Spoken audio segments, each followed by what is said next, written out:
Qala al-musannif rahimahullahu ta'ala wa nafa'ana bihi wa bi'ulumihi fid dharain amin. Babus shalah. Wa yushtaratu li sihhati shalah ma'rifatu dukhulil waqti bi yaqinin aw ijtihadin aw ghalabati dhannin. Fa in shalla ma'a syakki lam tasihha salatuhu. Wa yushtaratu aidan ma'rifatul qiblah. Wa yajibu satrul aurati bisatirin tahirin mubahin. Wa yajibu raf'un najasati minadh thawbi wal badani wal makan. Wa yajibu 'alal qadir an yusalli al-fardha qa'iman.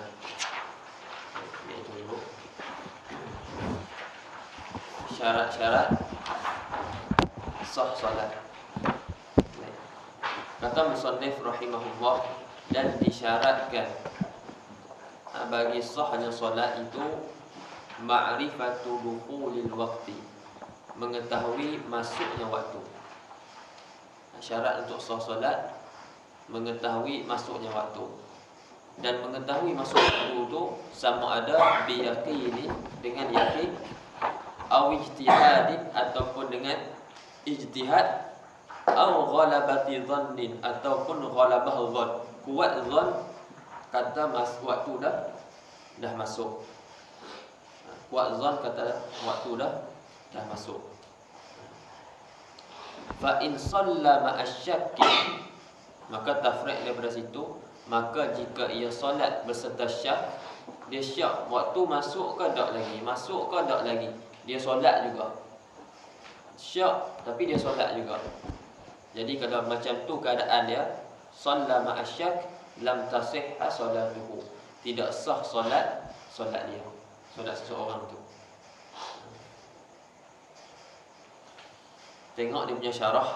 Al-makna anna min syuruti sihhatis salati ma'rifata dukhuli waqtiha, bahwasanya daripada sebahagian daripada syarat-syarat sah solat adalah mengetahui, bahwasanya sebahagian daripada syarat-syarat sah solat mengetahui masuknya waktu. Sama ada mengetahui masuknya waktu itu biyakin, dengan yakin, ataupun bidhannin, ataupun dengan zon yang terbit, yang terhasil zon tersebut, an-ijtihadin, daripada ijtihad. Dia tak boleh zon semata-mata, dia kena zon tersebut yang terhasil daripada sebab ijtihad. Dengan ijtihad dapat datang zon tersebut. Kita dah ijtihad dah. Lagi kita akan bacalah macam mana cara berijtihad tu. Jadi dengan sebab dia berijtihad, maka zon datanglah, zon kuat sangka dalam diri dia, kata masuk dah waktu. Waktu tu dibolehkan untuk dia menunaikan solat.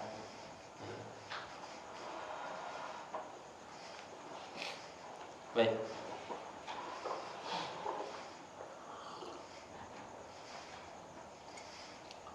Kemudian dia syarah kita nak buat khulasah, kesimpulan daripada apa yang disebutkan oleh para fuqaha. Wa hasilu ma dzakarahu al-fuqaha huna, dan kesimpulan apa yang disebutkan oleh para fuqaha di sini, annahu yajibu 'alal musalli, bahwasanya wajib ke atas orang yang menunaikan solat, an ya'rifa dukhula waqti solat, bahawa ia mengetahui masuknya waktu solat. Orang yang nak menunaikan solat, dia wajib, dia kena tahu waktu solat. Contoh, ka'an yara syamsa taghruba, seperti dia lihat matahari terbenam.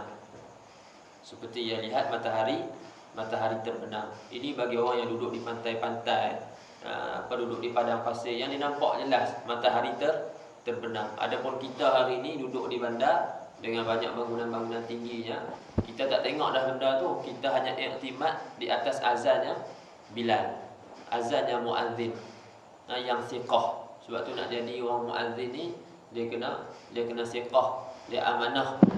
Masuk waktu dia baru dia azan, bukan sebelum waktu dia azan. Bila dia azan sebelum waktu, muskilah. Bila sembahyang sebelum waktu tidak sah solat. Dan bila bermasalah pula nanti dalam bab puasa. Dia dalam bab puasa, orang ingat masuk waktu dah, orang makan, rupanya tak masuk lagi waktu. Nyata kata silap tadi. Bila nyata silap, dia kena qada balik puasa tersebut.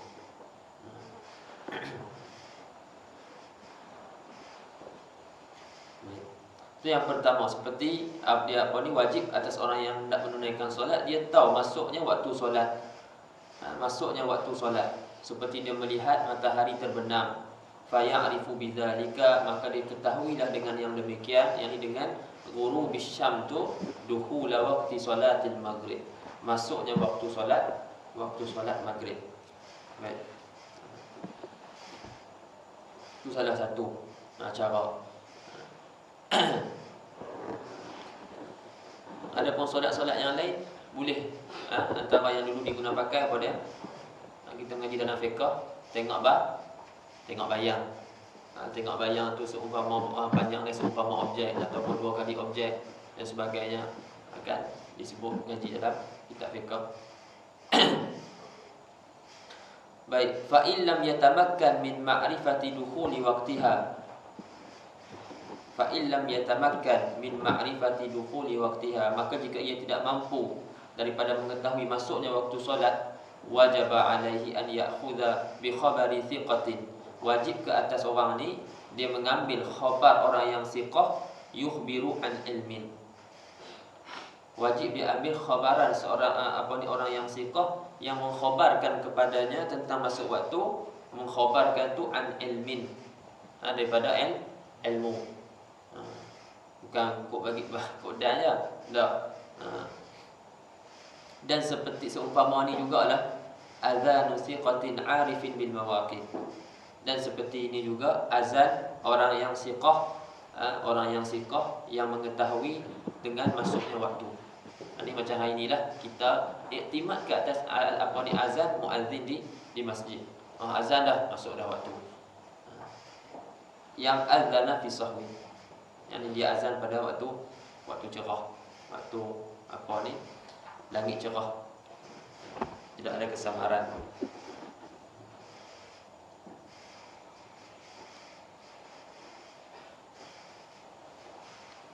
Jadi yang pertama, yang kedua ni satu martabat ni. Yang pertama dan yang kedua ni satu martabat. Ini martabat yang kedua, nombor 3 ni. Dia ada 3 martabat. Dia ada 3, dalam kata Syekh Bajuri ada 3 martabat. Tak ambil martabat yang pertama tak lepas, dia dapat tahu dengan yakin, ataupun seumpama tu juga dia ambil khabaran orang yang thiqah yang tahu mengenai waktu, tak dapat, kembali kepada yang kedua. Dia kena kena ijtihad. Dia kena ijtihad. Tak boleh ijtihad, waktu tu taklid. Waktu tu taklid. Ni yang sebutkan yang ketiga ni, yang kedua lah. Wah, ini ijtihad. Fa in faqada dzalika, kalau luput akan yang tersebut tu, wajaba alaihi an yajtahida bi ma'rifati dukhulihi, maka wajiblah ia berijtihad pada masuknya waktu dengan biqiraatin, dengan bacaan Al-Quran. Contohnya dengan bacaan Al-Quran ataupun apa-apa bacaan kitab. Biasanya dia habis kitab ni 50 muka surat, daripada lepas sembahyang zuhur dia baca kitab 50 muka, maknanya dah masuk dah waktu asar. Contoh, ataupun lepas zuhur dia baca 3 juzuk, dah habis dah, maka masuk waktu asar. Kena ijtihad dengan perbuatan dia tu. Dan dah terbiasa macam tu, dia boleh ijtihad. Au hirfatin, ataupun dengan pekerjaan. Dengan pekerjaan disebutlah kita orang yang berjahit baju. Contoh orang yang jahit baju, jadi bila dia duduk jahit. Jadi biasanya satu helai baju ni berapa masa ambil masa? Selalunya lepas solat maghrib dia menjahit sempat satu pakaian contohnya. Jadi dia ijtihad ada di situ. Lepas solat dia menjahit siap satu, okey, tahu dah kata masuk dah waktu. Ataupun pekerjaan-pekerjaan yang lain. Itu contoh yang diberikan oleh para fuqaha di dalam kitab. Au siyahidikin mujarrabin, ataupun dengan ijtihad dengan kokokan ayam yang mujarrab. Kokokan ayam yang mujarrab, yang dah terlatih. Yang mana ayam ni dia hanya berkokok pada ketika masuk waktu. Kalau ayam yang tak terlatih tu, yang dan dia nak kokok tu dah. Ni yang pada waktu dia hanya berkokok pada ketika waktu. fala yajuzu lahu an yuqallida ghairahu ma'al qudrah 'ala al-ijtihad, maka tidak boleh dia mentaklidkan orang lain serta dia mampu atas ijtihad. Dia mampu ijtihad, dia kena ijtihad. Wala yakfi an yajtahida min ghairi an tahsula lahu ghalabatu dhannin bi dukhulil waqti, dan tidak memada bahawa ia berijtihad kata tanpa hasil baginya ghalabah dhann, dengan masuknya waktu. Mestilah daripada ijtihad tu dia dapat ghalabah dhann, hasilnya ghalabah dhann, kuat sangka dia masuk waktu. Kalau ijtihad isytu rasa tak masuk lagi, tak boleh. Dia apa ni, ghalabah dhann tu mesti ada hasil ghalabah dhann daripada ijtihad tersebut. Dan yang terakhir, fa illam yastati' al-ijtihada akhadha bi khabari thiqatin yukhbiru an ijtihadi, maka jika dia tak mampu ijtihad, maka dia ambillah khabar orang yang thiqah, yang orang tu yukhbiru an ijtihad, dia tu pun khabarkan kepada dia daripada ijtihad juga. daripada ijtihad. Baik. Sebab tu dalam apa ni ada iskal sikit sebenarnya dalam matan tu. Sebab dalam matan tu dia kata wa yushtaratu li sihhatis shalah ma'rifatu dukhulil waqti bi yakin. Disyaratkan untuk sah solat mengetahui masuk waktu dengan yakin, atau dengan ijtihad, atau dengan ghalabah dhann. Ghalabah dhann tu berlaku daripada mana? Daripada ijtihad. Jadi disebut dua apa ni? Disebut ijtihad dan ghalabah dhann. Soalnya satu benar yang lain-lain. Sedangkan ghalabah dhann tu terhasil daripada ijtihad tu. Syaratnya macam tu. Betul, bawah tu dia ada jawab lah. Dia ada jawab tentang iskal tersebut. Apa maksud dia? Apa boleh baca lah. Bawah tu ada panjang sikit. Jawab. Apa maksud kata musannif rahimahullah, fa in shalla ma'asyak lam tasihha salatuhu. Kata syarah, wa makna qaulil muallif rahimahullah, fa in shalla ma'asyak lam tasihha salatuhu annahu la tasihhu shalah ma'asyak fi dukhuli waqtiha. Maksud dia tidak sah solat beserta syak pada masuknya waktu solat. Nak sembahyang ni, nak sembahyang maghrib, tapi syak masuk tak lagi. Matahari dah terbenam ke belum? Syak. Lepas tu dia solat. Baik. Sekarang ni bila dia solat, ada kemungkinan dia solat dalam waktu, dan ada kemungkinan dia solat luar waktu. Ada dua kemungkinan. Baik. Kalau dia solat luar waktu, tak ada masalah, memang tak sah lah solat tu. Dan kalau dia solat dalam waktu, apa pula kita nak cakap? Pun sama juga, solat tu tak sah. Solat tu tidak sah sebab dia solat beserta dengan syak. Dia kena dengan yakin atau ghalabah dhann. Maksudnya annahu la tasihhu shalah ma'asyak fi dukhuli waqtiha, ay wa in waqa'at, yani as-salatu fihi fil waqt. Dan jika berlaku solat tersebut di dalam waktu.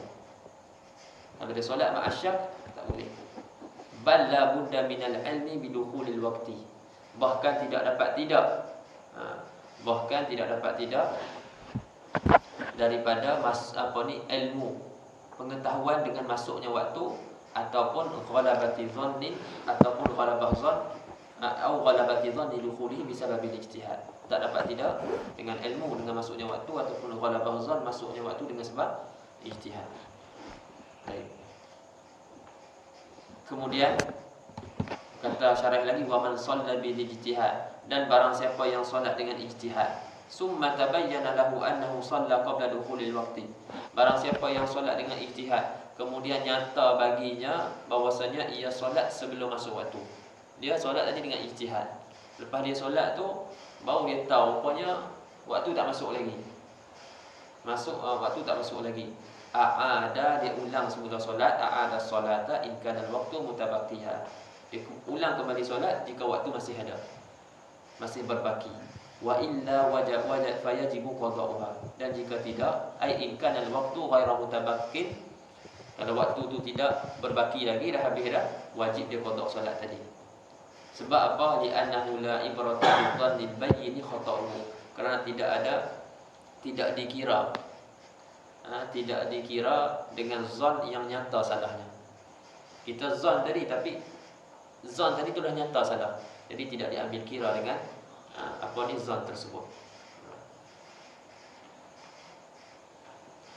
Wa amma in tayaqqana annahu sallaha ba'da al-waqti kafathu wa kanat qada'an. Adapun jika ia yakin bahwasanya ia solat, dia menunaikan solat tersebut selepas daripada waktu. Dia ijtihad lah. Dia ingat masa waktu, rupanya dia bukan solat maghrib kat waktu maghrib, dia solat maghrib waktu isyak. Memada bagi dia, dan solat tu jadi qada. Solat yang dilakukan dalam waktu isyak tu merupakan qada bagi waktu maghrib. Tanbihun. Ini yushkil tadi. Itu membaca. Yushkil ala ma taqaddama qala al-mu'allif rahimahullah am ijtihadin aw qalabati dhannin li'anna al-ijtihad la budda an yatawallada minhu qalabatu dhannin bi dukhulil waqti hatta yakuna mu'tabaran. Itu dia jawab. Wa yushtaratu aidan ma'rifatul qiblah, dan disyaratkan juga mengetahui arah kiblat. Disyarat mengetahui arah kiblat. Masuk kiblat situ Kaabah lah. Maknanya kita menghadap ke Kaabah. Sama ada kita menghadap secara yakin, iaitu kita berada di depan Kaabah, ataupun kita menghadap secara zon. Ghalabah zon. Macam sekarang ni lah. Bukan secara yakin kan betul-betul kita menghadap Kaabah. Secara ghalabah zon, kita menghadap ke Kaabah. Tengok bawah sikit. Dalam tu al-makna anna min syuruti sihhati solah istiqbal al-qiblah ay al-Ka'bah. Tengok datang ayat, "Fatu fayajibu 'alal musalli an yastaqbila ainal Ka'bah yaqinan." Maka wajib atas orang yang menunaikan solat dia menghadap ain Ka'bah, diri Ka'bah tersebut secara yakin, bi muayyanati dengan jalan lihat, atau masjid ataupun dengan jalan sentuh. Ini pada masalah fi haqqi man laha ila bainahu wa bainaha. Pada masalah orang yang tidak ada apa-apa penghadang antaranya dan antara Kaabah. Adapun di sisi orang yang ada penghadang, ini secara zon. Macam kita ni lah. Au dhannan, atau pada yakinan tu. Wajib atas musalli dia menghadap ke ain Kaabah secara zon. Ini fi haqqi man bainahu wa bainaha ha'ilun.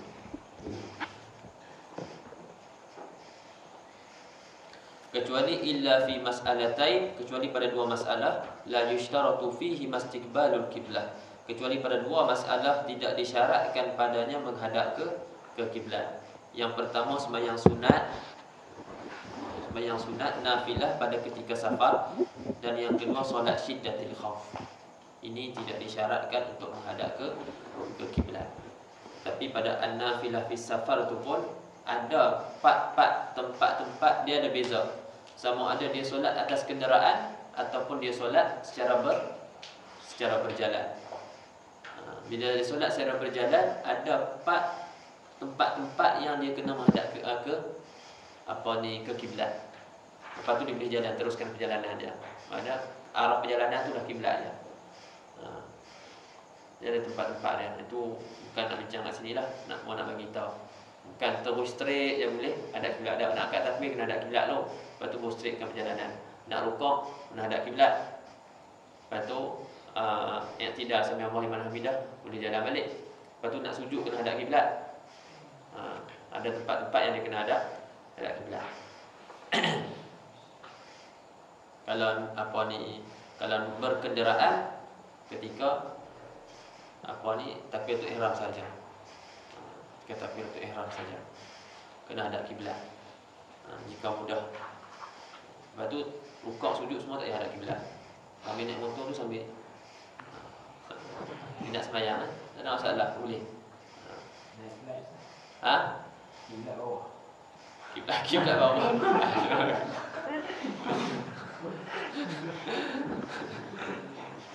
Dia dikira mana yang menyamai Kaabah tu, walaupun duduk atas tu dikira kiblat. Lepas tu orang mata kat Kaabah tu semua tu dikira menghadap ke Kaabah. Kita umpamakan kalau Kaabah tu tinggi kan, kita akan menghadap ke arah tu lah, Kaabah tu. Cuma masalah dekat naik flight itu ada masalah lain. Adakah syarat istiqrar ataupun tidak? Adakah syarat kena menyentuh bumi ataupun menyentuh sesuatu yang sesuatu menyentuh bumi? Syarat ataupun tidak? Sebab naik flight tak sentuh apa-apa ni. Kita duduk atas angin. Dia yang mensyaratkan macam tu kena qada. Cukup rukun ke cukup syarat kena qada. Ini pendapat guru pada Syekh Nuruddin Syekh Ismail Zain tak silap, faqih.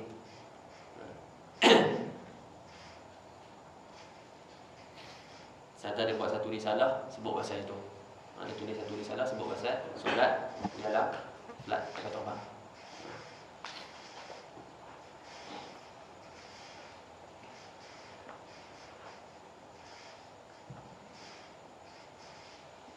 Apa dalam hadis tu?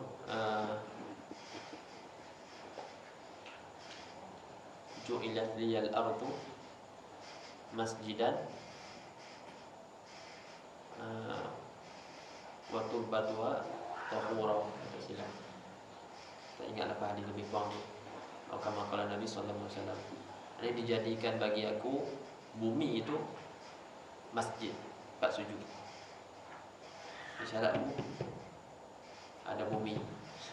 Jadi kita duduk dekat atas angin itu bukan bumi. Kalau duduk dekat atas safinah tu berhubung dengan benda bawah, tak apa. Duduk atas pokok kita buat pondok. Sebab dia pokok berhubung dengan tanah. Tapi tak atas flight tak berhubung apa-apa. Itu adalah masalah lain.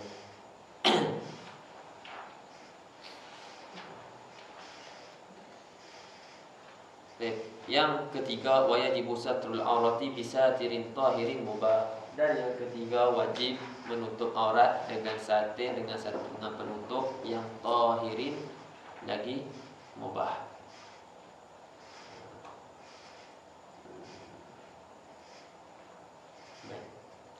Wajib menutup aurat dengan penutup lah, kain ke apa ke tak kira lah. Dan kain tu pula, penutup yang digunakan untuk menutup aurat tu pula tahir, suci dan juga mubah, bukan haram. Tapi ini sebenarnya tak syarat. Nak sah solat tak syarat pun kain yang dipakai itu yang mubah, yang harus. Walaupun dia pakai yang haram dan yang dirempas, tetap sah. Cuma perbuatan dia haram. Jadi boleh jadi musannaf di sini dia pegang kepada pendapat yang mengatakan pakaian yang dipakai itu mestilah pakaian, bukan pakaian yang haram. Ataupun dia nak maksudkan di sini untuk kamal, yang paling sempurna lah. Sebab tu disebut pun sini nombor 1 kat muka surat 146 tu, wala fala'allaka sababa zikril muallif rahimahullah lahu at-tanbih ala annahu syartun li naili sawabis solat. Barangkali sebab muallif sebut ni perkataan mubah tu, mubah tadi tu nak tanbih, nak bagi tahu katanya bahwasanya itu adalah syarat untuk mendapat pahala solat. Kalau tak cakap lepas macam tu sajalah, tapi kita buat benda haram.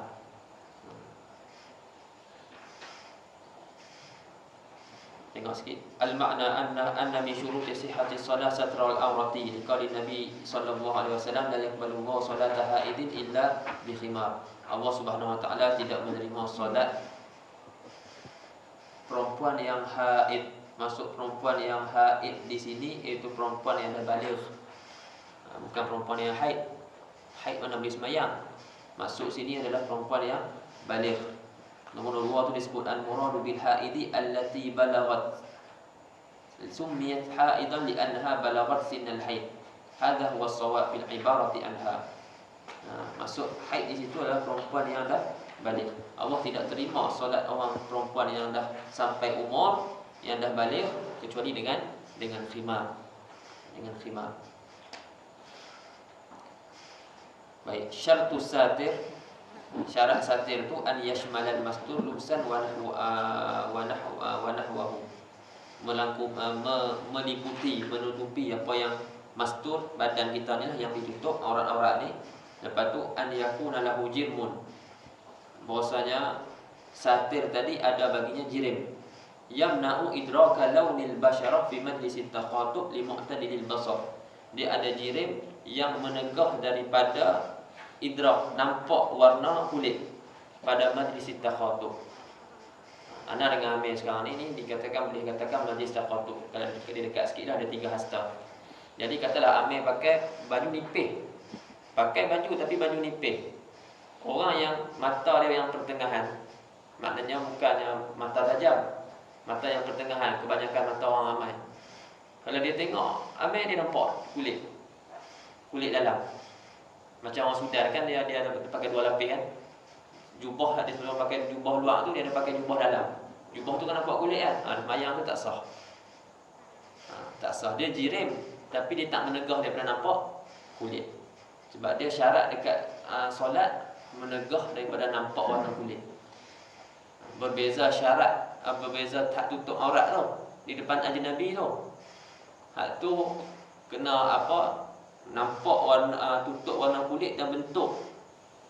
Dan bentuk lepas tu perempuan kalau dia pakai apa? Dia semayang pakai pakaian ketat, solat sah tapi makruh. Laki sama juga sah, khilaful aula. Pakai seluar nipis, seluar nipis dah. Seluar jin apa? Seluar jin apa? Skinhead tu pakai apa? Pakai seluar apa? Pol sempit tu lah. Penting. Buka payah apa semua. Skinhead pakai tu mudah buka, sebab dia ikut tu apa dia punya kain tu ni. Dia ikut kita punya ni, pakai seluar jin tu payah. Nak pergi belajar sikit perut jam.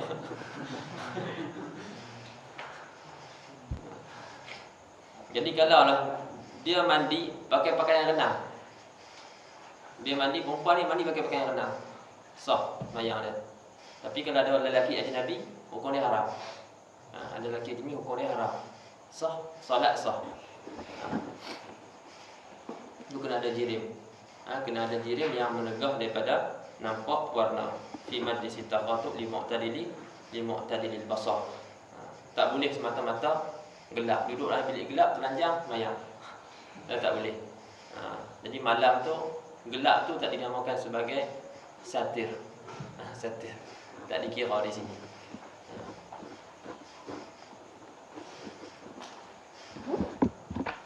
Ada pendapat yang syadz. Ada setengah-setengah kita sebut. Ada pendapat tu tak sebut lah. Dapat syadz. Ganjil, memang betul-betul ganjil lah. Hanya boleh malam tu sebagai pakaian. Allah sebut wajah alal laila libasa. Allah Ta'ala akan kami jadikan malam tu sebagai libas. Nanti duduk dalam apa? Sebuah bilik dalam seorang, buka tutup bilik dapur, pelanjang mayang. Sejuk kan. Kau yang ni masuk sikit. Lepas tu syarat dia lagi, satir tu an yakuna tahiran. Satir tu mestilah suci, la mutanajisan bi ghairi ma'fuin an. Mestilah satir tu suci, tidak mutanajis. Dengan selain daripada najis yang dimaafkan. Dengan najis yang tidak dimaafkan. Adapun najis yang dimaafkan tak apa.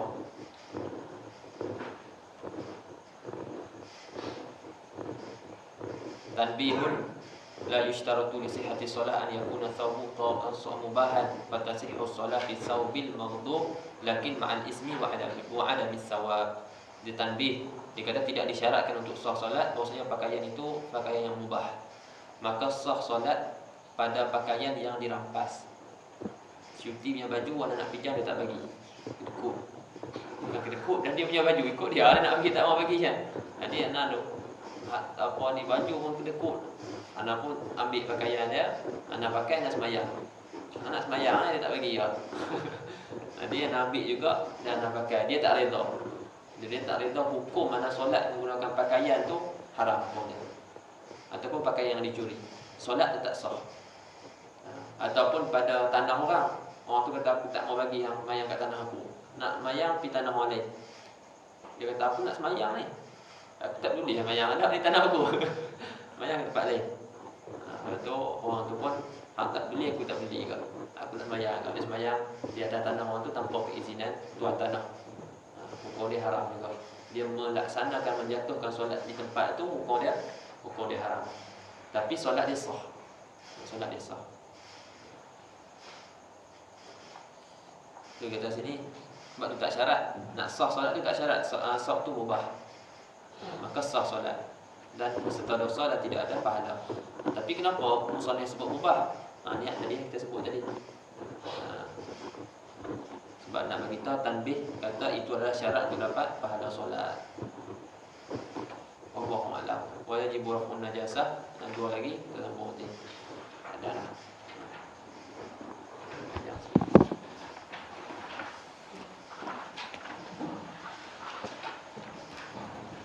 Subhanallah wa bihamdihi asyhadu an la ilaha illa anta astaghfiruka wa atubu ilaik. Innal insana